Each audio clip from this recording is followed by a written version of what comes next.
It is my extraordinary privilege and brings me great pleasure to welcome Dean Vali Nasr. We know that as Dean, let alone with all his other engagements, Dean Nasr's time is extraordinarily precious, and I want to begin by expressing on behalf of Habib University again, and of Karachi as well, our enormous gratitude for this visit.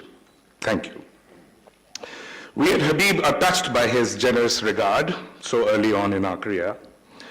Members of Habib's staff, who I would like to thank for organizing this event, have been saying that in our inaugural semester, this is our inaugural semester, Dean Nasr's visit is our walima. Indeed, it is our walima. Habib University is committed to promoting critical and expansive academic discourse at all levels. Last month, as we had our second annual conference on post-colonial higher education, and as both our provost and our president mentioned, our distinguished keynote speaker was one of the most thoughtful of contemporary thinkers on globality, Professor Gayatri Chakrabarti Spivak. And this month we have with us one of the most expansive and generous voices in current affairs and international relations, delivering our Yosin Distinguished Lecture. Vali Nasr needs no introduction in Pakistan, actually. This is kind of superfluous. We have had the benefit of his scholarly regard for almost a quarter of a century now. And his books about Pakistan are some of the most well-known works of scholarship on our region, particularly on the phenomenon of Islamism.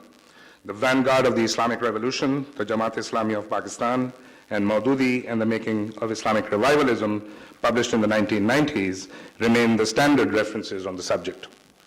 The latter is my personal favorite, by the way. It was one of the key texts for me that brought home to me concretely the sheer modernity of Islamism. Other books include the Islamic Leviathan, which also substantially engages Pakistan, Islam and the Making of State Power, Democracy in Iran, History and the Quest for Liberty, which he co-authored with Ali Khisari, The Shia Revival, How Conflicts Within Islam Will Shape the Future, that came in 2006. Then in 2009, and it came out in a number of different editions with different titles, Forces of Fortune, The Rise of the New Muslim Middle Class and What It Will Mean for Our World. And most recently, just last year, Dispensable Nation, American Foreign Policy in Retreat. You can see the range of his concerns as well as their coherence.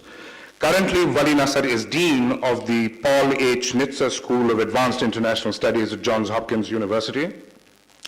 Before this, he was a professor of international politics at Tufts University's Fletcher School of Law and Diplomacy.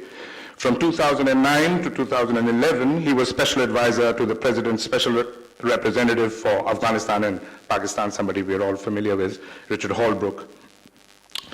He has many other appointments, so I'll just mention a few. He is currently a member of the U.S. Department of State's Foreign Affairs Policy Board and a director of the Rockefeller Brothers Fund and the National Democratic Institute. Dean Nasr is a life member of the Council on Foreign Relations. It bears mentioning, especially in the Pakistani context, that Sayyid Wali Raza Nasr, that's his full name, is the son of Sayyid Hussain Nasr, the beloved author of many books on Muslim philosophy and other Islamic intellectual traditions that are to be found in bookstores everywhere in Pakistan.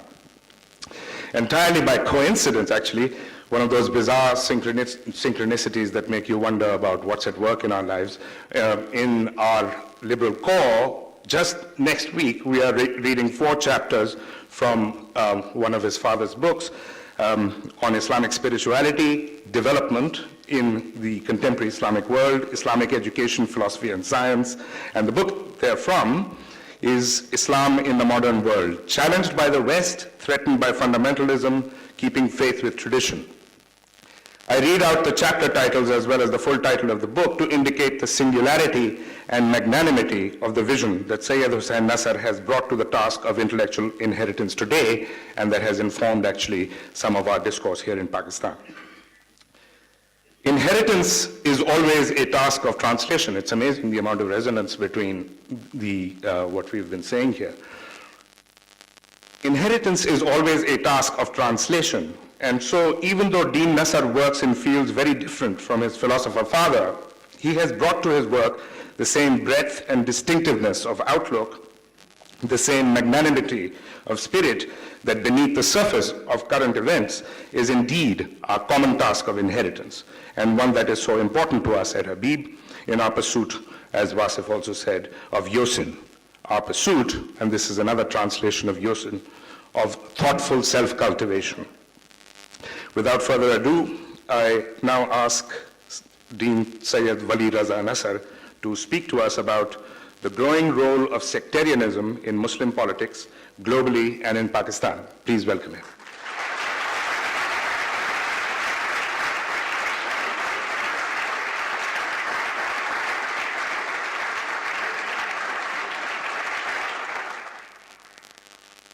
Bismillah ar-Rahman ar-Rahim. Thank you very much for those generous introductions. It is always wonderful being back in Pakistan. I always feel it's somewhat of a homecoming. And I have to say that it's particularly wonderful to come to Habib University and to see such a wonderful combination of vision and ambition, which is something that Pakistan needs as it charts its way forward. I remember it was about maybe a year and a half ago, which old friend and patron Sayyid Babar Ali, who's the patron of the other university, actually called me and said that he very much liked me to meet Wasif. He thought that not only was he a wonderful, brilliant, visionary Pakistani that I should see, but that he was establishing and guiding a new university that I should know about. I had a number of hours of a very fruitful conversation with Wasif in Washington about Habib University, about what he was trying to do, and I was both intrigued and very pleased, and was very much looking forward to visiting the university myself. Unfortunately, the first try in April did not work, but I'm very happy to be here now. And as he took me around the tour this afternoon of this beautiful campus, and also I got an opportunity to meet students and faculty, I can't say how heartwarming it is to see this kind of investment in Pakistan's future. So I truly laud the Habib family and all those others who are patronizing this university, and I think it speaks very well to the dynamism and potential of Pakistani society, and I truly wish the university well, because I think it is a very important step for higher education and the future of Pakistan. Now, to our conversation this afternoon. You know, sectarianism has become a very important issue, probably the single most important dynamic in the Muslim world today. And I say Muslim world in the sense that the epicenter of the Muslim world for a very long time, both in the minds of the Muslims and also in the minds of the West, is the Middle East. And the Middle East, in the Middle East today, there is no bigger force at play at the popular level, at the strategic level, among countries than sectarianism. It is a new dynamic, but it's also at the same time an old one. And it really speaks to the complexity of politics in the region. In many ways, Pakistan, despite its resilience, was sort of the canary in the coal mine when it comes to this issue. I remember when in 1989-90, I was in Pakistan doing my research on Jamaat-e-Islami. Along with a number of friends, we went to various madrasas, and some associated with Sepah Sahaba Pakistan, and listening to the rhetoric that was emanating then from these young clerics then about Shiism, about its relationship to politics, about sectarianism, a kind of rhetoric then that was very new. I was very much taken aback with the vehemence and also the sort of the pointed nature of this discourse, and also how organized it was. And it was more than just sort of a throw-off bias and prejudice that you would encounter. And then lo and behold, of course, it exploded in Pakistan And then the assumption was that, oh, well, this is just a South Asian phenomenon. It has to do with the dynamics of Pakistani society. And then when in 2006 it exploded in the Arab world, then it essentially became a ubiquitous phenomenon. But like much else in modern fundamentalism and Islamism, it starts in South Asia. I mean, in many ways, Islamism itself started in South Asia in a big way. And I think sectarianism as a sort of a later iteration of Islamism also had its origins here. Now, as I said, this is a political problem, it is a strategic problem, it is a historical problem, it is also a religious problem. And these things are not easily separable. It is probably the oldest conflict within Islam itself. It goes right to the beginning. And it has a 1400-year history. It is not as simple as saying it's a dispute over succession to Prophet Muhammad. That it is, but it is also much more. Even if it was about just that one dispute, there is 1400 years of different history between these two sects of Islam. They interpret law differently.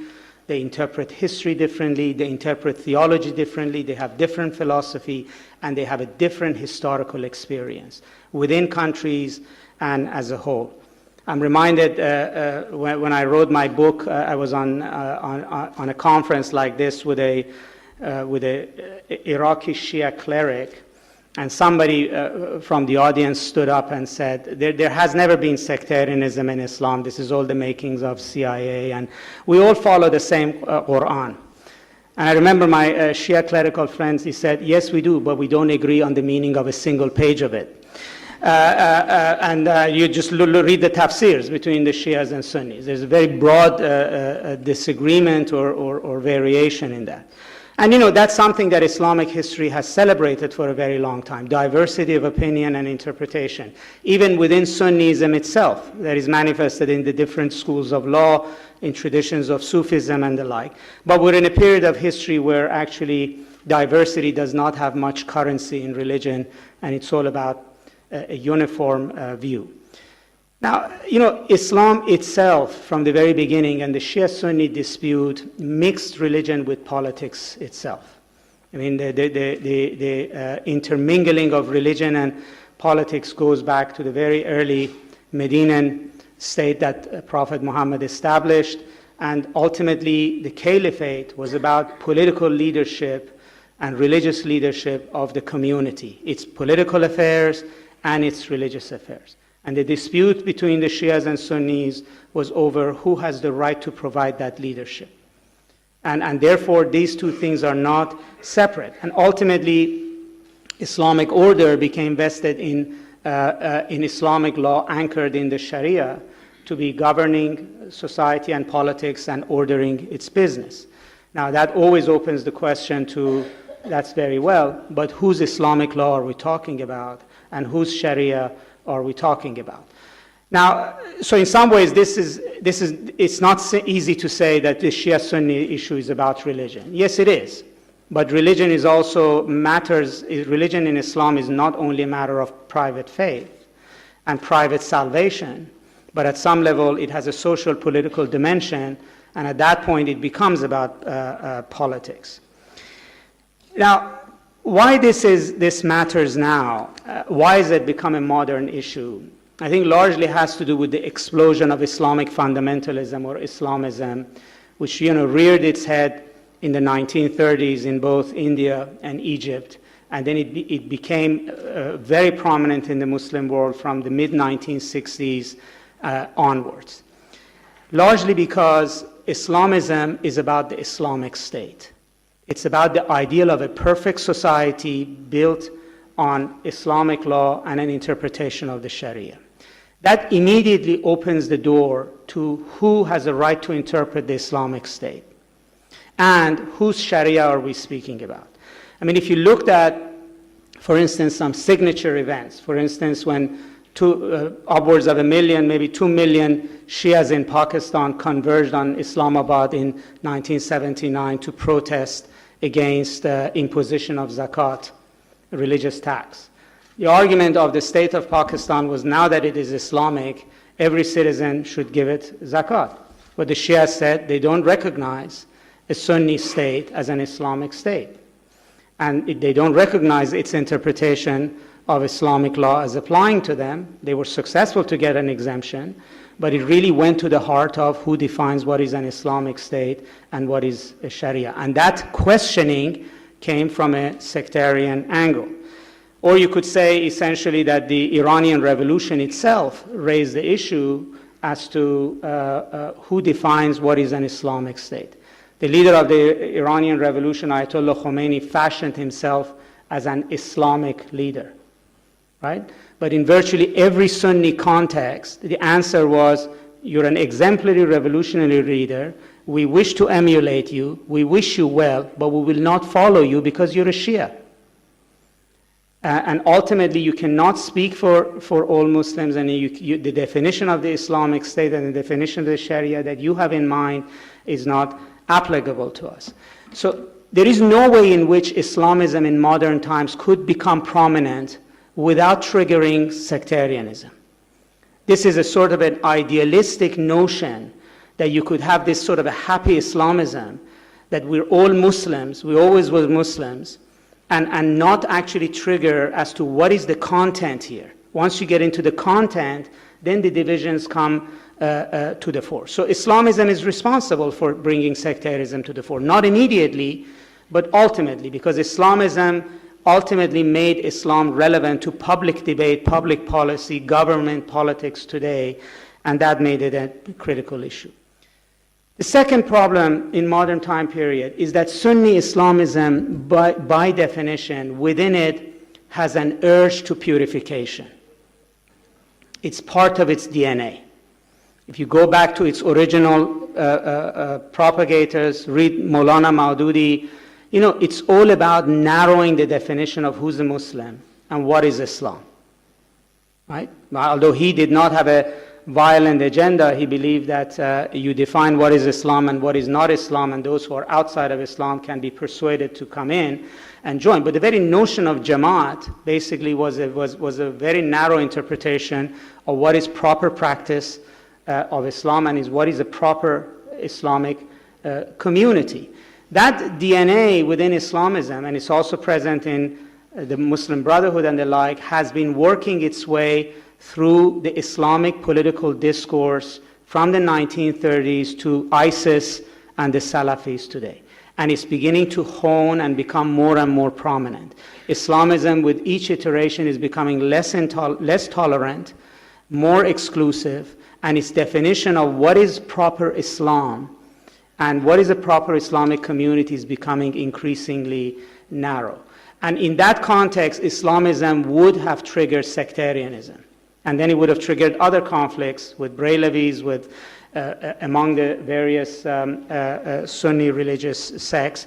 And in Pakistan, you could see this touch off actually in 1954 over the Qadiani Ahmadi issue, where the key question became, who's a Muslim, who has a right to be a public servant in an Islamic country, and whether a country can be called Islamic if its public servants are not Muslim. But it all went to the notion that once you put Islam on the table, the question becomes who's a Muslim, and then there's that tendency in Sunni fundamentalism to be increasingly puritanical and exclusive.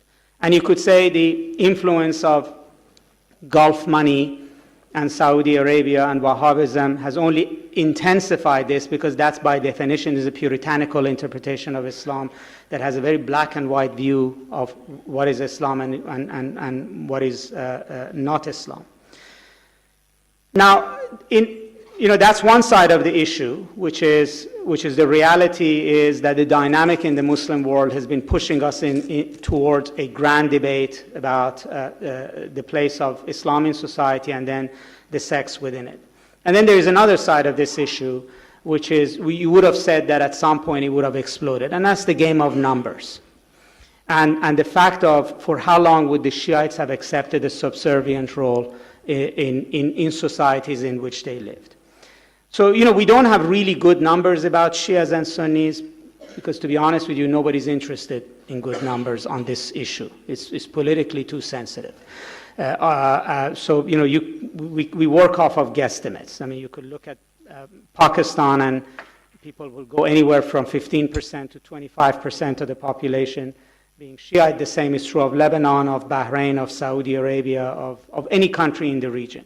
But we can generally, most consensus is that somewhere around 15%, 10 to 15% of Muslims around the world are Shia, which puts their numbers around 165 to 190 million people. But that doesn't really explain the dynamic, because 90% of that 15% live between India and the Mediterranean Sea. There are very few, of any, Shiites in Nigeria or in Indonesia, but in this heartland of the Muslim world, where the epicenter of Islamic politics, their numbers are fairly even. Strategically, they're even in terms of division between important countries, and then in general terms, they are fairly even. So Iran is a Shia majority country. Azerbaijan is a Shia majority country, although not self-consciously Shia. Iraq is about 65% of its population are Shia, and 85% of its Arabs are Shia. So whenever we talk about, how much the Shias have to give Sunnis in Iraq, we have to know that if you take the Kurds out of it, that number is, there are just about the percentage of Sunnis in Iraq is roughly the same as the percentage of Shias in Saudi Arabia. That's the point of comparison. About 20% of Kuwait, 65 to 75% of Bahrain, 20% of UAE, about 10% of Yemen, about 10 to 15% of Saudi Arabia, a plurality, which is the largest number community in Lebanon, although that number has been changing as more Sunni Syrians are settling in Lebanon. Pakistan is the world's second largest Shia country, with about 30 million, roughly speaking, Shias. There's many more Shias in Pakistan than in Iraq. There's roughly as many Shias in Pakistan as in the whole of the Arab world. And in India, the estimate's about maybe 1% of the population would be Shiites, which means that India has as many Shias as Iraq has. And by and large, you could say Shiism today is a non-Arab Muslim sect. The majority of Shiites are from Iran to the east. But when you look at, if you go before 2006, and you looked at the map of the Middle East was self-consciously a Sunni entity. For a very long time, Iran was a secular state, was not part of the Middle East. Even after the Iranian Revolution, what we saw is that generally the Arab world was built and conceived of itself as a Sunni entity. I remember in 2006, after there was massive uprisings and civil conflict, sectarian conflict in Iraq. I was briefing a U.S. Official who said, well, if there's so many Shiites in the Arab world, how come we never heard about them? And the answer was that exactly that's why there is a rebellion. Exactly because you've had this sizable population which has been underrepresented and unrepresented, and now actually wants its voice heard. Demographically, the Shiites have been growing in many parts of the Arab world much faster than the Sunni population. In Lebanon, they began to grow very rapidly, and then the conflict between the Palestinian and Israelis in southern Lebanon pushed them out of their villages into the southern suburbs of Beirut. That made them much more urban, much closer to power. But the percentage of the population that's Shia in Lebanon has been growing. Similarly, in Iraq, because the Shias were poor, were disenfranchised, the size of the population has grown. Again, the draining of the marshes in the south that Saddam did, the Iran-Iraq war, the massive massacres in Iraq in 1990 against the Shias in the south, pushed large numbers of the population into Sadr city, an urban area of over 2 million Shiites. So Baghdad went from being a Sunni-dominated city to being essentially a Shia city today. Now, you could say any political system is viable only so far when it doesn't represent a large chunk of the population. Now, it is also true that for a very long time, the Shias in the Arab world did not think of themselves as Shias. In other words, they were subsumed in the general secular Arab nationalist culture. They fought against the Palestinians. They loyally joined secular socialist Arab parties, the Ba'ath Party, other communist party, and the like. And they basically viewed Arab nationalism as a secular, equalizing, all-embracive, inclusive idea. I mean, leftist ideas are always appealing to minorities because they promise them that they would be even-handed. But in reality, it became increasingly clear in the 60s and 70s that secular Arab nationalism really saw itself as a successor to the Umayyad, Abbasid, and the Ottoman Empire, that it was self-consciously very Sunni. And at times this became very apparent. For instance, when the Iranian Revolution happened, one of the very first acts that Saddam Hussein carried out was to purge and execute every Shia member of the Ba'ath Party in Iraq, which means that end of the day, in the eyes of the Sunnis, end of the day, a Shia was a Shia was a Shia. It didn't matter how secular they were, how loyal they were. But there is a turning point in which the Shias stopped thinking of themselves as basically loyal foot soldiers of Sunni causes and begin to think of themselves as Shias. So the most important person in this regard, for some of you who might know him, was the Imam Musa Sadr, who was the Shia leader of Lebanon. He was sent to Lebanon by the prominent Shia cleric of the time, Ayatollah Burujerdi, as his representative in Lebanon. Musa Sadr was a socialist in his youth, came from a prominent clerical family, was extremely debonair. And through the crucible of the civil war in Lebanon in the 70s, he began to decide that the Shiites deserve their own identity, their own protection.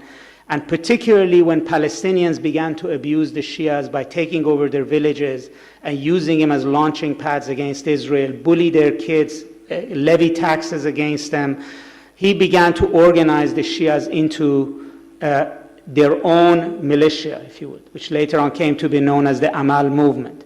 And for that audacity of giving Shias identity in Lebanon, he was invited to Libya by Muammar Gaddafi and then disappeared, never to return from that trip to Libya. But Lebanon became the first place where the Shias broke with Arab nationalism completely and began to assert their own independent identity and began to lay claim to their piece of the pie in Lebanon. There was a big debate broke out between the Shias. Some followers of Musa Sadr argued that Shiites basically should give up completely on the Arab causes. These are all Palestinian causes. All of these things are really Sunni causes. They're welcome to it. Shias should look after their own issues.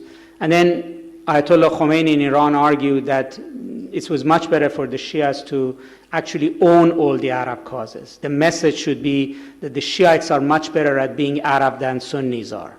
And therefore, they have to be at the forefront in the fight with Israel. They have to be much more aggressive, much more anti-American. And that actually has been a driver as part of it's been a sort of a sectarian dimension that is egging the Shias on to get acceptance in the Arab world by being at the forefront of the Arab causes. Now, in India and Pakistan, this is played out a bit differently, largely because the dynamics of majority-minority was very different. First of all, there was, particularly in the earlys of Pakistan, much more of a genuine inclusive secularism that ever existed in the Arab world. That actually the Pakistan movement included many Shia leaders and Shia patrons and Shia politicians, and also despite the fact that the Shias were a minority in Pakistan, they did enjoy elite status, whether as landowners, military men, statesmen, politicians, and even people who were at the helm of the state. But ultimately, that broke down literally after 1977, where the Pakistan state self-consciously subscribed to a Sunni definition of citizenship in Pakistan, of identity in Pakistan, which ultimately would not be inclusive of Sunnis. So it is a bit of a different dynamic. Now, the other issue which is critical was the Iranian Revolution of 1979. This was a jolt to the region. It did bring Islam in a major way into the political process. It was a victory for Islamism, but it was not one that was achieved by any of the champions of Islamism. It wasn't Maulana Maududi or the Muslim Brotherhood who accomplished this feat. It was a Shia leader that accomplished this feat. And that actually sent shockwaves through the region. It had two kinds of impact. One is that outside of Iran, it emboldened the Shias in a way in which that Iran even did not necessarily intend. Namely, if Islamism is so important, if the Muslim world is so enamored with Islamism, it is the Shiites that have accomplished ultimately what every Islamist leader promised and hoped for. So the Islamic revolution that Maulana Maududi promised was carried out by Khomeini. In fact, he attested to it when he said, "I wish it was me who had carried out this revolution." Or what Hassan al-Banna and Sayyid Qutb were promising in Egypt was ultimately carried out by Khomeini. The model of Iran became the model for a lot of Islamist parties. So Shiites went from being seen as being passive, as being backward, as being marginal, as being the wrong kind of Muslims, to coming to the forefront. And they began to demand their place in the sun, and nowhere more so than in Pakistan. In fact, it was here that the Shiites were most aggressive in demanding exemption from Islamization strictures, in demanding much greater public prominence, but it also went in other places. In Saudi Arabia, they demanded the right to celebrate Ashura in public. In Bahrain, they wanted a lot more presence in the political arena. And that actually created a sense of panic in many Sunni countries about how do you contain this Shia aggressiveness. Some saw it as a Shia problem, some saw it as a revolutionary problem. In other words, ultimately the Shias would look like Khomeini's fifth column in Bahrain, in Kuwait, in many of these countries. And the best way in which the Arab world, the Sunni world, decided it could contain Khomeini's influence was to highlight the fact that he was a Shia, this was a Shia revolution, this was a Shia idea, and therefore it was not acceptable to Sunnis. So almost 1400 years after clerics in the Sunni world had used the term Rafidi, which means the rejectors, which was a derogatory term for Shiites, Wahhabi clerics in Saudi Arabia started declaring fatwas against Rafidis. The objective being to make it very clear-cut for every Muslim everywhere in the world that there is no gray area between Shias and Islam, that they're outside the pale of Islam, and therefore their ideas and vision should not be followed. It is true also that the more successful the Sunnis were, the more actually Khomeini began to rely on Shias to actually force, if you would, a push into the Arab world. So there were coups and uprisings that Iran supported, and most famously the Iran-Iraq War was an overt attempt to militarily achieve what people could not. And in Pakistan, Iran ended up with Saudi Arabia in a vicious proxy war over control of hearts and minds. The Iranians, I think, miscalculated, largely because it's very difficult to defeat, to win in a majority Sunni country. And after a decade of investment in sectarianism by both sides, investment in clerics and institutions and madrasas, in bombing campaigns and assassinations and the like, I think by the early 1990s, Iran decided that it was not going to get anywhere in Pakistan, and basically the proxy war began to subside. Now, the remnants of it are still there. You could very much say that the sectarianism still ticks in Pakistan, largely because the huge infrastructure that was put in to contain Iran then basically has found a life of its own and is sort of on autopilot, particularly ideologically speaking. Now, what made this much more, the phase two, if you would, that brought this, exploded this issue after it looked like the Iranian Revolution had been contained by the 1990s, was the U.S. invasion of Iraq. The U.S., unbeknownst to it, I believe, picked the one country which was the real bulwark against Shia empowerment in the Arab world. Iraq is big. It's an important country. It's geostrategic. It has oil. And it is one of the three most important Arab countries. It's the seat of the Abbasid Empire. I mean, it's not Bahrain. It's not Yemen. It's not a backwater. It's bang in the middle of the Middle East as well. And the numbers favored the Shias. This is a country that had, as I said, 85% of its Arab population is Shia. So it's an overwhelming majority of its population, or Arab population, is Shia.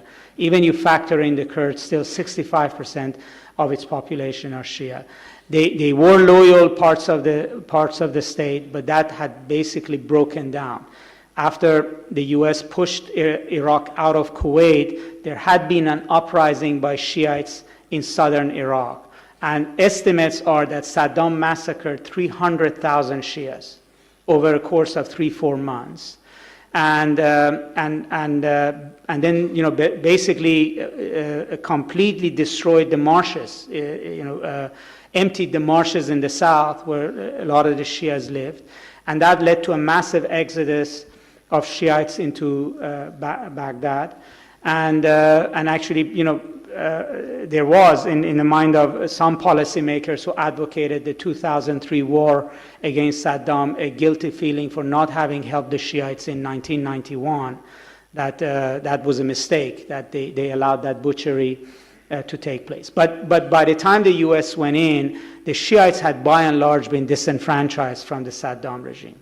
Yes, there are some Shia middle classes in Baghdad that had relations with the regime and the like, but the vast majority of the Shia tribesmen, poor villagers, and the working class, the urban poor, basically had been disenfranchised. What the United States achieved in Iraq, first and foremost, was to shatter the authoritarian dictatorship that was keeping this Sunni dominance over majority Shias. So the two edicts that the American proconsul in Iraq, Bremer, issued about dissolution of the Ba'ath Party and dissolution of the military, and then Iraq would go to elections, was basically paved the way for the Shiites to lay claim to power. Now, to Americans for a long time, from the day this happened, it looked like this was going to be a path to democracy. Even before the earliest sort of signs of trouble were in the air, I remember traveling the Arab world, every Arab capital, they understood that this is going to mean sectarian trouble, that Iraq is going to become a Shia country. What the United States achieved in Iraq essentially was the birth of the first Arab Shia country. It hadn't existed before in history. Even there were medieval Shia monarchies in Hyderabad and in the Deccan and in Lucknow, but not in the Arab world. There had been pockets of Shias, but there had been no Shia sultanates even in the medieval period. So this was really the first Shia Arab state. It cut right in the middle of the Middle East. It would relate Lebanon all the way to Iran. It would have an impact on Bahrain. And in a way, actually, for the regional powers, an Arab Shia power with oil money is a lot more dangerous than Iran. because it speaks their language. The Saudi Shiites relate to Arab Shias in Iraq a lot more than they do to Iranians. Lebanese Shiites relate to Iraqi Shias a lot more than they do to Iranians. Majority of the clerics in Beirut, majority of Shiites in Lebanon follow Ayatollah Sistani or another cleric in Najaf. And majority of Shia clerics in Lebanon have all been educated in Najaf. They all speak the same language. An independent Najaf funded with oil is a danger, much more of a danger than Iran would be. And they understood this. The Sunni uprising and resistance to the government, the new Shia government, was funded and supported in the region in the same manner that ISIS was initially funded and supported by Arab governments in the region because of the sectarian dimension. The fact that Iraq has failed to reach its potential, that the government is corrupt, is ineffective, is unable to govern, is unable to get the oil out of the ground, has given a sort of a grace period to the region. But that nobody knew that in 2003, that the Iraqi Shia leadership is going to bungle. The assumption was that you were going to deal with a Shia Arab juggernaut that is going to be a very big threat. Iraq also brought into sharper focus the Iranian-Saudi rivalry over the region. As we said, this played out already in Pakistan. Iranian-Saudi rivalry is geostrategic. These are two big countries, two big oil producers sitting across the Persian Gulf. The Iranians believe that they're the bigger country. They ought to be given the room to dominate the region. Saudi Arabia obviously does not like that and has been in alliance with the United States to block and contain Iran. They have not gone to frontal confrontation with one another, but there has been plenty of terrorist acts, jostling over power in Lebanon, sectarian war in Pakistan, but it sort of began to somewhat fizzle out by the 1990s. The turn of Iraq to Shiism was interpreted very clearly as an empowerment of Iran. Iran found an ally, a client, a co-religionist government in the heart of the Arab world. And one of the three most important Arab countries was lost to Shias and to Iran. Now for Saudis, this was a worry, particularly because they saw in Iraq a danger that in an odd way, Iran and the United States were on the same side, supporting the same government, fighting the same insurgency. Two successive prime ministers in Iraq appeared to many to be the choice of both governments in an indirect way. And all of this to Saudis and their allies sounded like the wall between Iran and the United States was becoming porous as a consequence of Iraq. And then to that was added then the news that Iran was going to develop a nuclear program, interpreted in the Arab world very clearly as a nuclear bomb. A nuclear bomb ultimately is a force multiplier, even if it's not used. And in the Arab world, it was very clearly understood to be a Shia bomb, namely that the Iranians would use this to provide a greater room for maneuverability to Hezbollah, to their proxies in the region, but also to perhaps dictate a lot more to Saudi Arabia.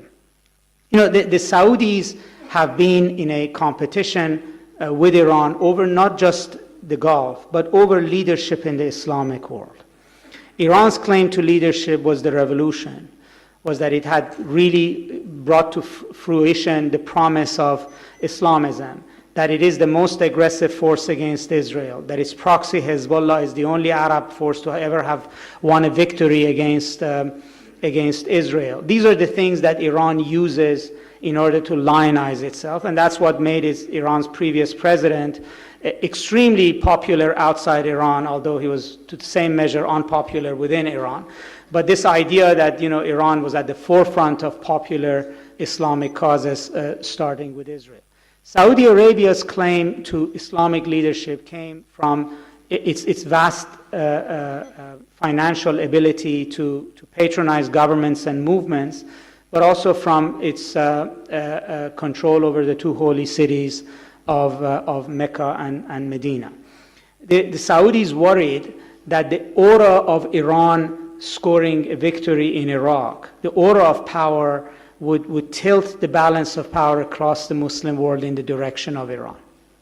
And this is not idle thinking. When in 2006, Hezbollah, fought against Israel and did very well, there were mass conversions of upwards of 100,000 people in Algeria. Even reports were even within the House of Saud to Shiism, because if Islam is about power, that's what Islamism says, if Islam is about power, it was the Shias that were exercising it, not the Sunnis. And that's exactly why ISIS today evokes so much sympathy among the youth. The Saudis were worried about that. They were worried that Iraq would be interpreted as an Iranian victory. But they were also worried about something else, that ultimately Shiism, because of the way it's positioned in the region, is a force for pluralism. Not that Shiites wake up in the morning and argue for pluralism. That's not what I mean. But by demanding that Islam cannot be monolithic, Islam cannot be what Maulana Maududi or Hassan al-Banna says. There are multiple Islams and there are multiple schools of Islamic law. They demand pluralism. I remember at the height of the Iraq War, the King of Jordan hosted a conference, international conference on sectarian unity. One of those things that, 2,000 people sit around the table and then they give a communique at the end about how everything is going to be fine going forward. And they invited Ayatollah Sistani from Iraq to attend. And Ayatollah Sistani did not attend, but he did send an emissary and a message that there's only one thing that is important, and that is that you recognize Shia law as the fifth school of law in Islam. That's it. We don't need a communique. We don't need this expression, we're all brothers, we're all united. It's very simple. There are four schools of Sunni law. You accept that Shia one is also the fifth one. That basically means that you need to expand the room, right? We need a seat at the table. Put another chair at the table. That's all we need. That to Islamists is unacceptable because it goes against their whole DNA, right? Imagine you telling Islamist forces in Pakistan, forget about just following Hanbali law. You have to accept Jafari law as a legitimate school of Islamic law and see what answer you get, right? But it also has social political consequences as well. Shiites in the Arab world, but particularly in Saudi Arabia, are the only force that failed to dissolve or go away. So when the Wahhabi army swept across the Arabian Peninsula in the 1920s, they did exactly what ISIS did in Iraq. They massacred tens of thousands of Ismailis, Christians, small sects like Yazidis, and Shiites. There's a very small Ismaili community left in Najran, but it basically disappeared. But the Shiites survived in the Qatif region and in the eastern province. And the rest of the Sunnis were also decimated. All the Sufi tariqas were destroyed. All the Shafi'is, Malikis, Hanbalis, they all were destroyed. Now, what is it that the Shiites in Saudi Arabia want? They don't want to separate. They want to celebrate Ashura in the open, and they want to be able to pray at the destroyed shrines in Jannat al-Baghi in Medina and in other parts of Saudi Arabia. What the Saudis really worry about in nuclear Iran that might have better relations with the United States is the very first thing that the Iranians will ask is for the right to have an imambara in Medina, for the Shias of Medina, and for Iranian pilgrims and Shia pilgrims to be able to pray at Jannat al-Baghi openly, and in fact to maybe build a shrine in Jannat al-Baghi. Now that is more dangerous to Saudi Arabia than separation of the eastern province. because that's the end of Wahhabism, right? Wahhabism, pluralism don't mix. So the tremendous fear of what is happening in the region is that the Shiites are a spoiler to the narrative of Sunni domination, not only politically, but also in terms of they're a spoiler to the narrative of Islamism, even though Shia Islamism is not by any means open-minded. You know, you can look at Iran's politics, it isn't. But the way that it plays for Shiites is that it gives them the force, it gives them the ability to demand this. A number of years back, when relations were a bit better, in a gesture, the Saudi king invited Iran's supreme leader to visit Saudi Arabia. And the supreme leader said that the only condition by which he would come to Saudi Arabia was that if he would deliver the khutbah at Friday prayers in Mecca, which obviously was a non-starter for the Saudis. But you know, that's literally what is at play here. Now, what the United States military, you say, did in Iraq, the Arab Spring did in Syria and elsewhere in the Arab world. Namely, what we saw in the Arab world was not so much democratization as we've seen state shattering. So the great accomplishment of Arab uprisings in Libya, in Yemen, and particularly in Syria is state shattering. At the beginning in Syria, the hope of Arab Sunnis and Saudi Arabia was that they would be able to reverse the narrative of Iraq. So if Iraq was a victory for Shia Iran, it expanded its base, that Syria would be a victory for Sunnis. So you would take basically a country that was dominated by an ally of Iran, a minority Alawite community which is connected to Shiism, that here the Sunnis would win, and the aura of power around the world would be back to the Sunnis, and you would basically deflate Iran's balloon, if you were to say. And that's why they began to support aggressively the removal of Bashar al-Assad. That didn't pan out. In other words, Iran was able to keep Assad in power. The longer it kept Assad in power, despite the international and Arab opposition, the more Iran actually looked stronger in its ability to dictate the terms of politics in the region. And I think in its frustration, both Turkey, which also has begun to play the Sunni card on its own term as the successor to the Ottoman Empire, and Saudi Arabia began to invest in the more violent radical forces, because these were the most effective in fighting against the Assad regime. And ultimately they ended up empowering the radical forces of ISIS and the Victory Front and the like. So Syria has now been, this war isn't done. Iran, Saudi Arabia, Turkey are still in the middle of it. It's anybody's guess which direction it would go. And therefore, so long as Syria continues, the sectarian argument is there, because it's about actual territory, and it's about actual power, and it's about the future of Saudi Arabia and Iran's much broader rivalry.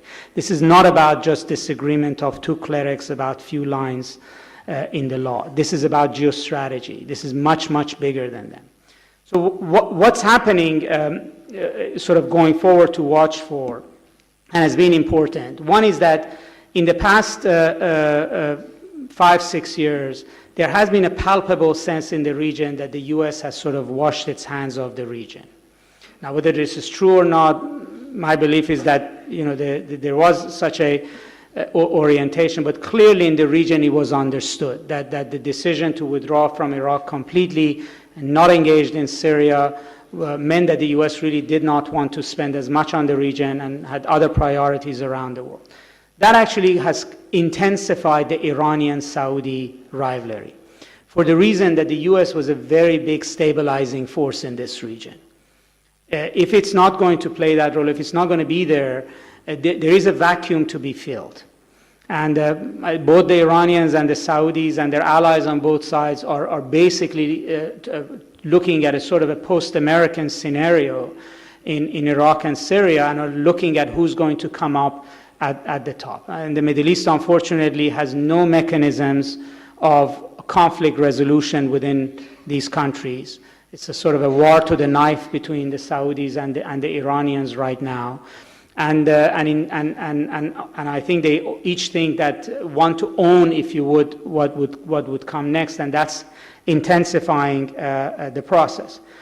The second important issue is that the entire map of the Middle East, as it was drawn in 1918, is now coming apart. You know, it was 100 years after the settlement of World War I, and I think Muslims have perfect timing. This is their centennial gift to World War I celebrations, is that the map is being completely undone. First, the political map, in other words, the kinds of regimes that the colonial powers established in Iraq, in Syria, in Jordan and the like, are now crumbling under popular pressure. But much more importantly, the actual map of the Middle East is being erased. So far more important than terrorism, what ISIS has achieved is actually to erase the boundary lines between Syria and Iraq and to reconstruct, if you would, the core Sunni territories of the Ottoman Empire. And that's the territory from Aleppo all the way to Baghdad, and particularly taking Mosul. And ultimately, even if ISIS is defeated, and the question is, what happens to this territory? You have the birth of a large Sunni state whose actually boundary lines and whose creation is self-consciously Sunni. In other words, this is this is born out of a sectarian conflict in Iraq between the Shiites and the Sunni Arabs, and in Syria between the Alawites and the Sunnis. So whatever the Sunnis could not conquer, which is the territories controlled by the Shiites and Alawites, is now being merged together into a single entity. The fact that it's being called the caliphate, the fact that it's terrorist, the fact that it's vicious, you know, these all problematize it and has rallied the international community against it. But the international community right now does not have a political solution to the creation of a new Sunni state. And that is the single most important fact in the region.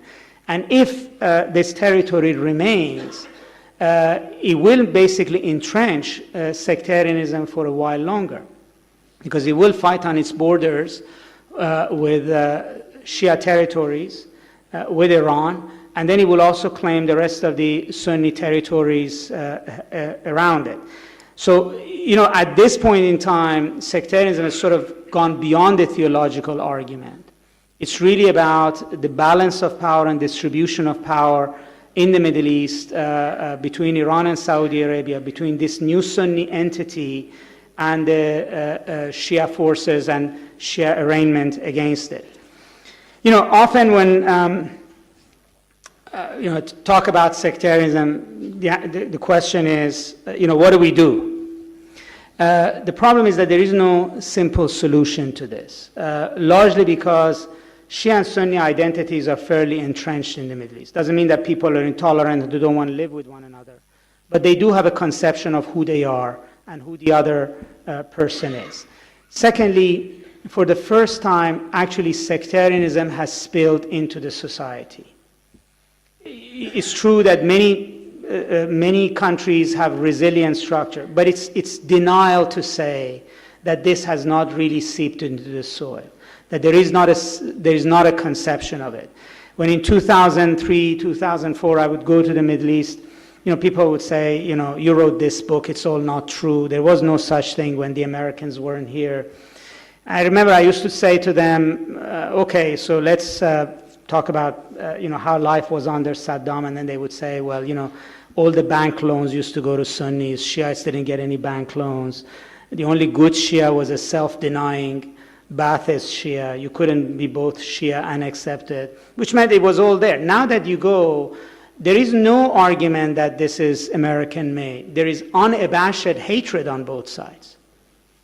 Unabashed hatred. Shiites in Iraq are totally unsympathetic to Sunnis. They think they're all terrorists. Right? They're all Al-Qaeda abaters who want to put car bombs on them. And you go to Sunnis, they think all the Shiites are thugs and murderers. If you go to Baghdad, all the sympathy lies with Assad. You go to Cairo, all the sympathy lies with the opposition. I remember this was about a year and a half ago in the region. Wherever you went with Shias, they saw the most important issue in the Middle East is Bahrain. Whether we were in Beirut or in Baghdad. And whenever you went to Sunnis, the most important issue in the region is Syria. So the region is completely divided on this. They are taking sides at a popular level. This is no longer a game on top. This is not going to go away quickly. The shortest solution is obviously for these conflicts to end. I mean, the longer there is something to fight over, the longer people will fight over it. But in a much longer run, ultimately, I don't think, whether it's in Pakistan or in the Arab world, that there is a solution to these sorts of politics of identity unless there is a pluralist conception of citizenship and membership in society. Now, whether you're talking about ethnic or linguistic minorities, you're talking about religious minorities. And I have to say, unfortunately, that the dominant Islamist discourse in the Muslim world, and particularly in South Asia, is singularly unhelpful in that regard, because it's an anti-pluralist discourse that is intolerant, and it's sort of it strives and it drives towards narrower and narrower interpretation. Anyways, let me stop here and hear your thoughts and comments. Thank you.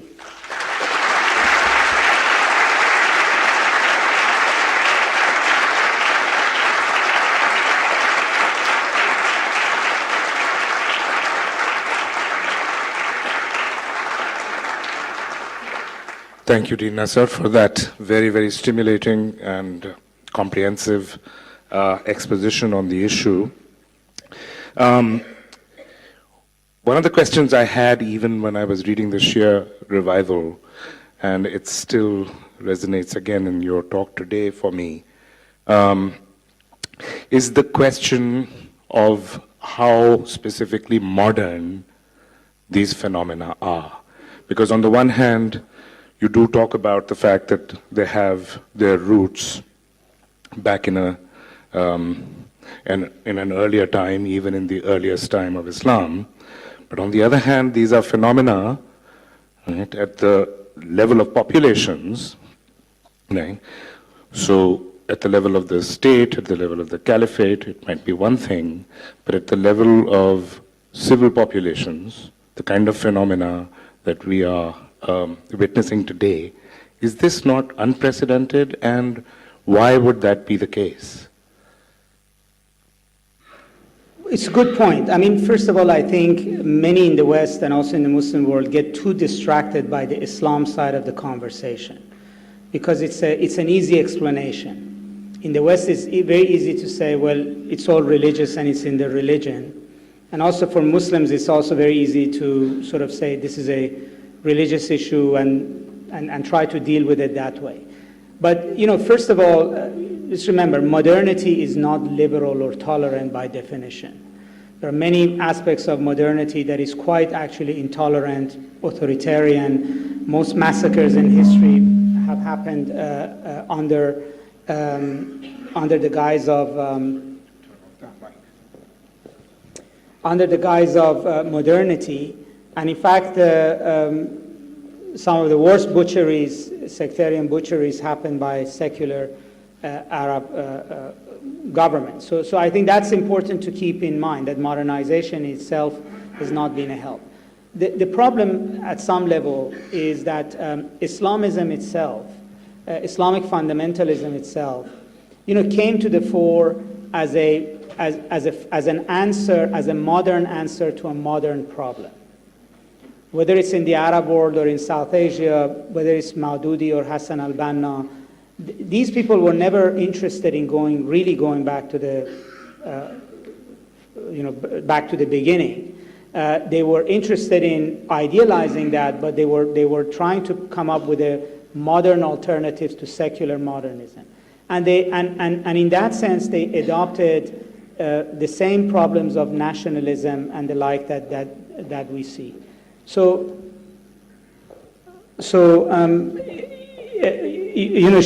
Shia or Sunni sectarianism essentially parades as a form of nationalism, as a form of modern nationalism, which is generally an intolerant force. So you have the same kind of a dynamic of who belongs in the group and who belongs outside the group, except it's not about language or ethnicity or color of your skin. It's about which form of Islam were you born into. Right. Thank you. So isn't it relatedly, because part of the liberal discourse, as of course you are familiar, in Pakistan as well, is that what we need today is a reformation in Islam. Mm-hmm.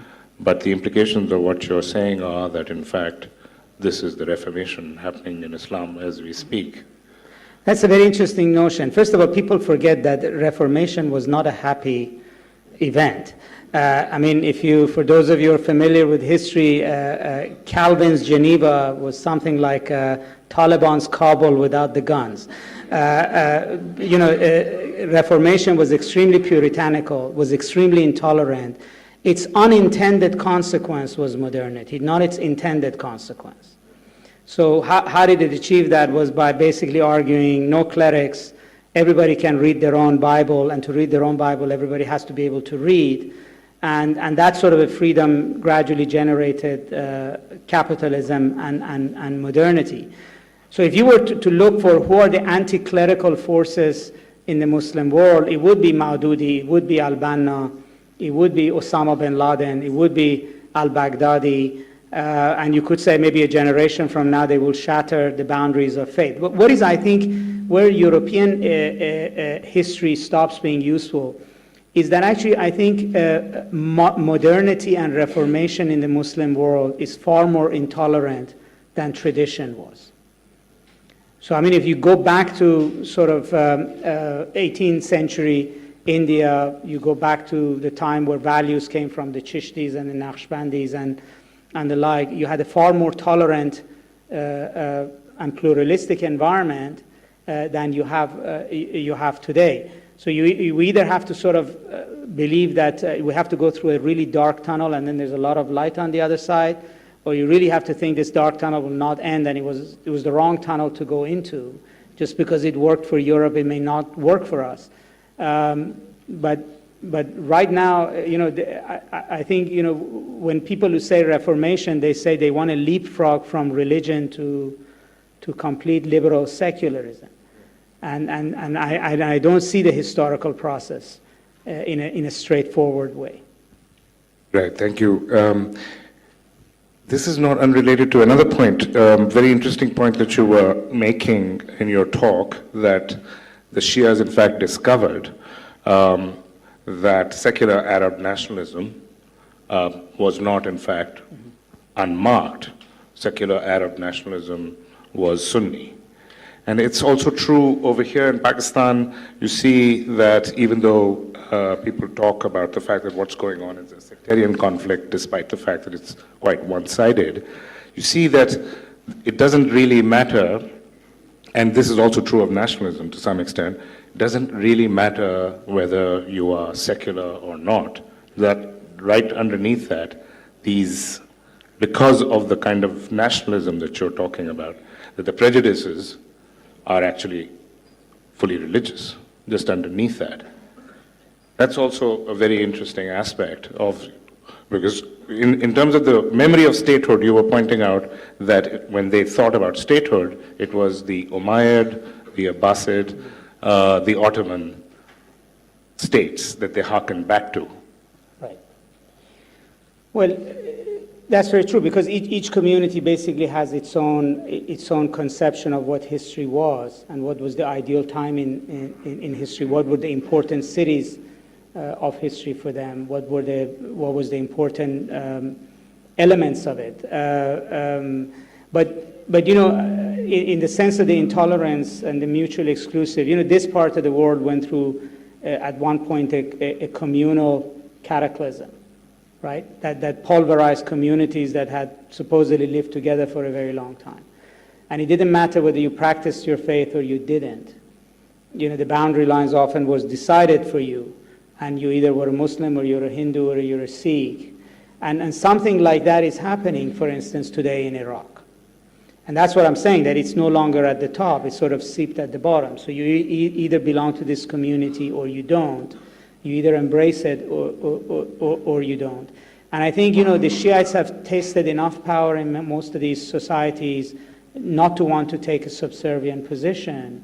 And I think for Sunnis, the default position is to dominate. Right? There is no such example in their history of not dominating. They dominated the Abbasids, the Umayyads, the Ottomans. It comes naturally to them that of course, how could you think of Arab culture not dominated by Sunnis? It's sort of anathema to them. Right. I know this is not part of your discourse, at least this evening, but it's interesting that very similar phenomena are happening in other religious traditions. What's happening in India right now, in terms of what Hinduism is actually quite similar to this process. Absolutely. Again, this is not unique to the Middle East. This sort of what we call discourse of power. In other words, attempt by one community to assert domination over the other is not unique to the Shia-Sunni issue. So you've had it in Sri Lanka between Tamils and Buddhists. It was an ethnic conflict that became a Buddhist versus Hindu. You're seeing it in Myanmar between Buddhists and Rohingya. You saw it in India, and again you saw it in India with the rise of BJP, which is about a discourse of intolerance and domination. And you've had it in those examples in history as well. So in some ways, basically, again, we're dealing with something that looks religious on the forefront, but this is about power, this is about domination, this is about hegemony. It's not alien to us. The only thing that is a bit complicated here is that most often when things like this happen, groups that are involved have a very clear sense of what they want and who they are. So, they want to either separate, they say we're separatists, or we want exactly this. In the case of the Shias and Sunnis in the Arab world, they really don't know what they want. So when you look at Iraq, nobody says we want to separate from Iraq. They each have mutually exclusive claims to what is Iraqi. I mean, in the West, we get it wrong. We call the Shiite sectarians and the Sunnis as being pro-Iraq. That has been the way in which we've always defined it. But in reality, in the region itself, it's even. So the Sunnis say they don't want to live under Shiites, but they don't want to leave Iraq. They believe the right to rule to Iraq belongs to Sunnis. And the Shiites basically say the same thing. They don't want to separate. They also don't want to give back power to the Sunnis, and they believe the right to rule Iraq now belongs to Shiites. So what you're dealing with is sort of mutually exclusive concepts of who dominates. And in some ways you could say it almost harkens back to 1941 to 47 in India, where there was no common ground that you would say the two sides could agree on power sharing. Thank you. I'll now open the floor for some questions from the audience. Ramji. Going back to the Reformation analogy, one of the driving forces immediately after the Reformation was actually class issues, and the first major war was the Peasants' Rebellion that happens in the 1520s after Martin Luther's nailing of his theses on the war, on the church door. How does class and income, economic inequalities both within and among nations play a role in the increasing sectarianism at play? Not a positive way. In other words, yes, in many cases, sectarianism reflects a discrepancy of wealth and class. I mean, in Lebanon, it's very clear that the Sunnis and the Christians think of Shiites as underclass. I mean, the derogatory terms they have for them is interchangeable between being provincial and peasant and being Shia. Or similarly in Iraq, now the power of the Shias rests with the least cultured lower class elements, which is the Sadrists and the Dawa party and the like. And that's obviously a game of numbers. I mean, that's where the largest expansion of numbers has been, and ultimately, once the state and the Sunni establishment was not representing them, they basically turned to their own spokesman. The second issue is that the Shiites over time did not develop actually secular leadership. Why? Because anybody who was secular and wanted to be part of the establishment had to forget that they're Shias and had to abandon their community. I mean, there is this Iraqi Shia leader, Ayad Alawi, who, in the West, in the US, they constantly say, he's a Shia. He's not a Shia because he has zero relationship with the community. Whenever he takes picture, everybody around him is Sunnis. So he's a token Uncle Tom, if you would. But the problem is that, an Ayad Alawi would not have risen up to where he was if he maintained the relationship with his community. So the sort of the middle class, upper class Shias became disconnected from the poor, underclass, underprivileged Shias who turned to their clerics for leadership. So you basically have the politics of Shias has become more religious because the politics of Shias is controlled by clerics. Lebanon, Iraq, Iran, I would say in Pakistan too. I mean, here it might be more complicated because at least you have open elections and Shia politicians actually have to go visit their constituents and give them something. But class plays an important role in it. To the Reformation point, the Reformation was an opening. What made Reformation a success was capitalism. And I think the force for Reformation in the Muslim world will not come from some maverick intellectual you can invite to Habib University to talk about how do we reform the Sharia. And even if there was such a person, it would only explode if that trigger connects with the fuel of capitalism. I think economic growth, economic reform, opening to the world is the biggest sort of driver for religious change that you can find in the Muslim world. I mean, larger the problems is because the Muslim world actually, with the exception of one or two countries, is largely insular from the global economy. I mean, if you just take the country of Pakistan and compare it to other 180 to 200 million people countries who are integrated into the global economy are touted as emerging markets. I mean, the degree of its integration into the global economy is staggering. Now, it's an open-ended question whether that has anything to do with the religious problems and sectarian problems and absence of reform it's confronting at home. That's not an exact science, the answer, but my bet would be yes. That ultimately, that isn't the more important thing. Is focus on the economy, on opening the economy, on entrepreneurship, on trade, on changing the economic global profile of this country. The religious questions will follow. Take a look at Indonesia. All the woolly-brained, Islamists have disappeared. The middle class is now integrating into the global middle class.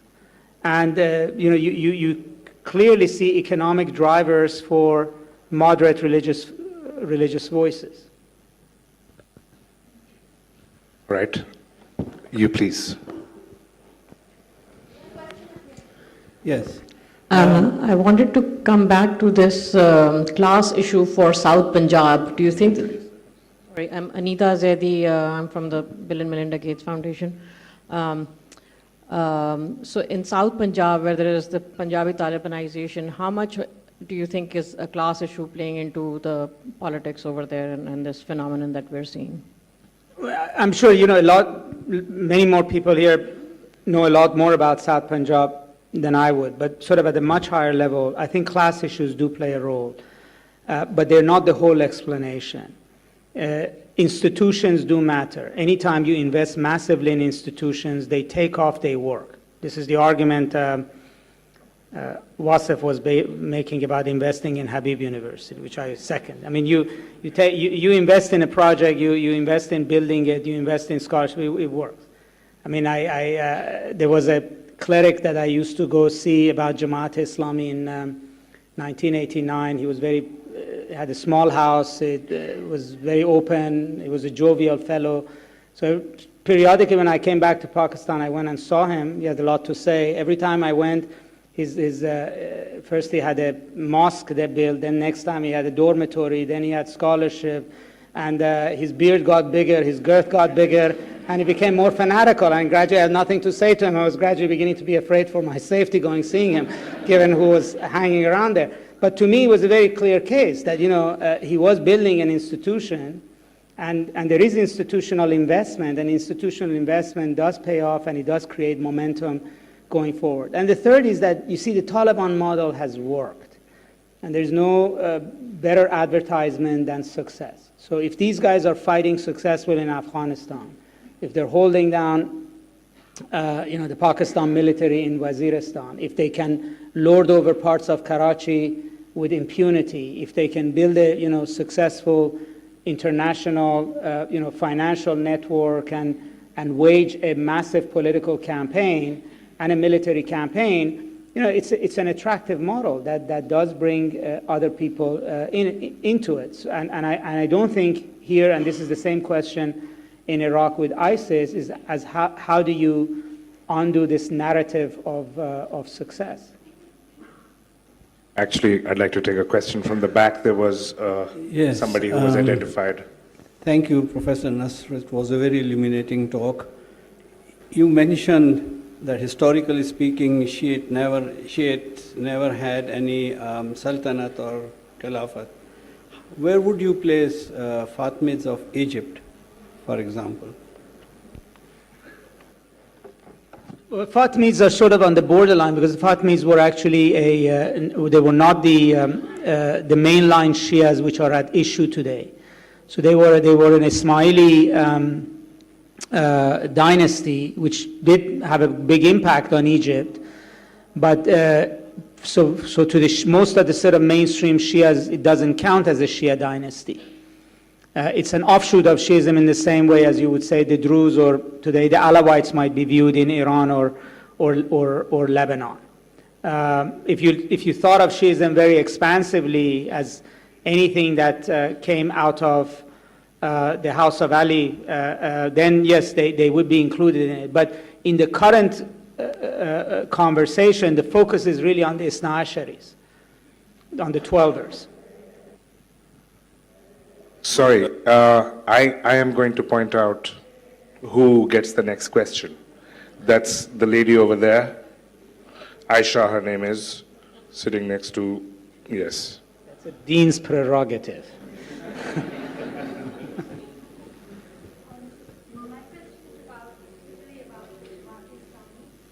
I finished reading your book recently about the Jamaat-e-Islami, and one thing that struck me was that, two things actually. One was that you only mentioned twice that in the book, I think, that the Jamaat received funding from Saudi Arabia. As a party, they were funded by Saudi Arabia at different points. And I'm wondering why that got such a cursory mention, because for us in Pakistan, it's very important to know that the Jamaat-e-Islami, being a party that did not enjoy mass support, was getting so much funding from outside, because these religious political parties have been kept alive largely because of outside support, and we feel for reasons that don't have much to do with the fact that they enjoy support from the bottom up. So could you maybe talk a little bit more about that? Well, it's largely, particularly for the purposes of writing a book, it's a matter of being able to document these things. I mean, I've heard also a lot of suggestions and assertions that Jamaat had received funding from the Gulf, but no Jamaat leader ever, said that to me themselves, nor did I ever see an actual evidence of it. So it remained basically a suggestion. So it's a matter of basically being able to document it. They also do receive a lot of funding from voluntary zakat donations and contributions by not only members, but also by a lot of well-wishers and former Jamiat alumni from all the way from Canada and North America to the Gulf. Yes, now it was a while back that this gentleman raised his hand. My name is Saad Shafkat. I'm a professor of neurology at Aga Khan University, which is not too far down the road. And first of all, I want to say that just having you here, being face to face with you in Karachi is a big treat. And so we're grateful. We're very impressed with Habib University for having made this happen. I wanted to ask you you use this phrase, epicenter of political Islam, and I wanted to ask you that all the restlessness that we've talked about, how do you situate the Saudi royal family in all these circumstances and this whole setting? And there was a revolution in Iran where the royal family was overthrown. And so conceivably there could be a revolution in Saudi Arabia, another royal family could be overthrown. And how does that change the calculation of events, if at all? Well, revolutions are extremely rare phenomenon, and it's not a given that even there would have been a revolution in Iran if the Shah had made one or two different decisions. If he actually had been willing to kill people, which he wasn't, contrary to his reputation, there would not have been a revolution. And I think one of the things that happened is after the Iranian Revolution, the other regimes became bulletproof. One is that the regimes learned how to deal with opposition. And secondly, I think most of the middle classes looked at Iran and saw what a fantastic mistake the Iranian middle class made. And they were not going to repeat it. So you see it in country after country, in Tunisia, Morocco, etc., that the middle class, particularly the secular middle class, now refuses to ally itself with Islamists. You can see it in Turkey. When in Iran, actually, all these sort of secular women voluntarily supported Khomeini only to be basically forced into hijab and things that they didn't want to do. So I think, Iran's success basically also created its own resistance. You can't tell what will happen in Saudi Arabia other than to assume that the current political makeup in Saudi Arabia just cannot go on forever. You cannot have a royal family that consumes 45% of the country's GDP. That you have enormous discrepancy of wealth, much worse than Iran. If you go to Jeddah, neighborhood in Jeddah, you won't think you're in an oil-rich country. But it's also a very vast royal family. It's 35,000 people, with marriages and connections into every aspect of society. Saudi Arabia is the world's fourth largest arms purchaser, which is a massive, security apparatus. It has a population that is very well taken care of. An average Saudi gets paid for 14 months a year's work. It's all true. And so, the question is, what are the catalysts that would produce this? Now, there might be unforeseen events. One is that if oil prices remain very low for a very long time, it might begin to bring economic pressures that could be politically problematic. The other one is the rise of Iran. If there is a U.S.-Iran deal, if Iran comes out of its particular current setup, if it engages the region in a different way, it could be a game changer for the region. It may not be necessarily political change in Saudi Arabia, but it would change the current makeup. This region sort of is being calcified in 1979. You had an Iranian revolution, a hostage crisis. You had a situation of containing Iran, that the United States allied itself with these Gulf countries, provided them protection. Behind that protection, they have been asserting power in the region. Now, this has lasted for 30 years, 30 plus years. The U.S.-Iran talks of the last year is the very first crack, if you would, in this facade. If it goes any further, it will be a game changer in the region. Okay, now it can be that gentleman who Sharjeel you identified earlier. Thank you. Well, my question is regarding the solution to the sectarian violence in Pakistan especially. Well, what France did after the revolution in 1792, they brought in the civil constitution of clergy, according to which they controlled all the employment opportunities of the clergymen, and they curtailed the influence of Rome in the local religion-related issues of France, which cut down many sectarian violence which France had witnessed earlier since the Reformation of 1517. There was a time period of French religious war as well. And Could it be implemented in Pakistan? Because Pakistan, again, as your books also suggest, and there's a whole observation about the international influence.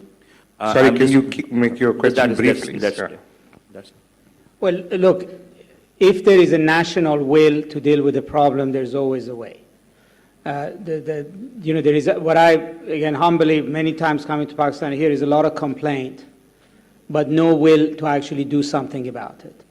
And once you go from complaint to actually do something about it, then everybody fractures into different constituencies, regions, based on religion, etc. If there is a decision that this is an obstacle to this country's growth, it's divisive, you need to deal with it.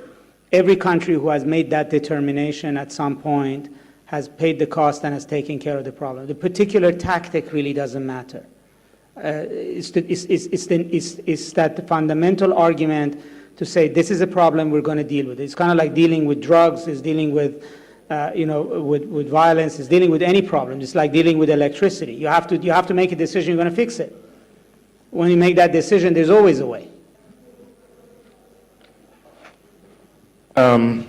So can I see, are there any Habib students who want to ask a question? They're all sitting up there. Okay. Can you give the mic to Hamza, please? Thank you so much, Dr. Naman. My question is for Vali Nasr, of course. Could you please point out and comment on some cases of pluralism, pluralistic societies in the past, Sunni, Shia, Sufi, that we can learn from today? Well, you could take any city on the Indian subcontinent in the 18th, 19th century. Take Lahore in the 1940s. Take Karachi in the 1940s. You had cities that, you had Sikhs, Hindus, Muslims, Shias, Sunnis, old zamindars, bankers, industrialists, politicians lived together. They didn't necessarily intermarry, but they had a society of elite that worked together. They all participated in the same economy. South Asia actually has a lot of examples of pluralism. This is an extremely diverse subcontinent, and it has survived through the centuries exactly by sort of a live and let live phenomenon. Sharjeel, this is Hussein sitting on the stairs. Thank you. My question is about a tweet that you sent out a few days ago that says that ISIS follows a two-pronged theory, open collaboration with the Arab governments and a secret one with Iran. Could you please elaborate what you meant by that? No, I meant the U.S. is doing that, not ISIS. Sorry, maybe I misheard you. Well, this really had to do with the president's letter to the Iranian supreme leader, which offered collaboration on fighting ISIS if the nuclear issue would be resolved. Now, it was a secret letter that obviously none of the United States' allies in the coalition against ISIS would have welcomed, since all of them objected to Iran participating in the Paris conference that was supposed to deal with ISIS. And in fact, they bragged about the fact that they had kept Iran out. So the US obviously had forged an alliance formally with them. They were engaging in military operations against ISIS, but it was also secretly reaching out to Iran. Now, the significance of it means that it's probably the first time that you have a sense that the US's, that sort of wall, that edifice, as I said, that was created in '79 is shifting. That the US is thinking that ultimately large issues like ISIS would require going beyond just the Arab allies, and it might require Iran. And if there is a nuclear deal, then there's possibility that there might be other kinds of communication and collaboration and cooperation with Iran that goes beyond the current system of alliances that the US has. How do you see the role of tertiary education, higher educational institutions? We have lost a lot of our potentially very good universities to this ascendancy of sectarianism or polarization. But how do you see the other side? what a new university or existing ones can do? Well, I think what's happened to Pakistan's universities, and you see this also in some other third world countries, is nothing short of a tragedy. And it's these are universities that train for generations elites at the world-class level that manage society and politics and economy. And even before sectarianism is really that the universities became bastions of political parties. So there was Jamaat Islami, then PMLN, then PPP. They all took over campuses and essentially became the chancellors and vice chancellors running the universities. Obviously,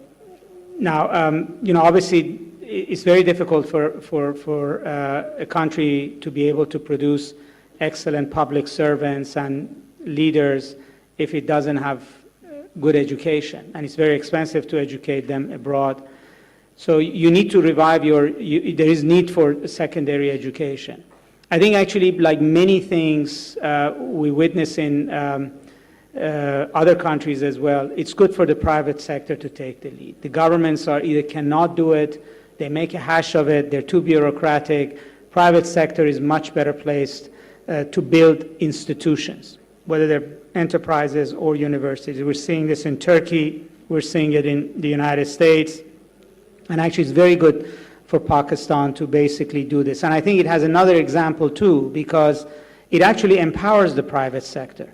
Because end of the day, universities are enterprises. This is like building a successful enterprise. And I think that's a good model for the country as a whole. I think also the role that higher education should play, places like Habib, is at two levels. One is obviously in education of the next generation, in providing a home for professors and intellectual activity. But really is also to be the place which takes thought leadership for society as a whole.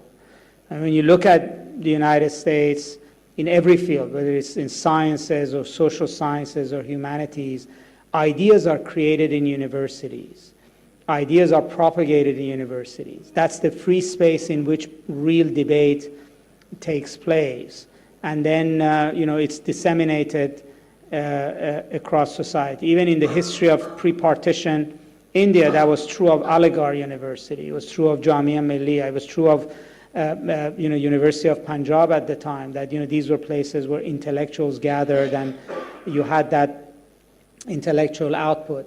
So I think that's a role that all these private universities should aspire to, and that enriches their curriculum and it's better for the students as well. So I laud you for your initiative here. I think one hears often old stories of pessimism and worry about many things in Pakistan, but it's truly heartening to see rays of hope like this university that gives one a way to think about how things may turn going forward.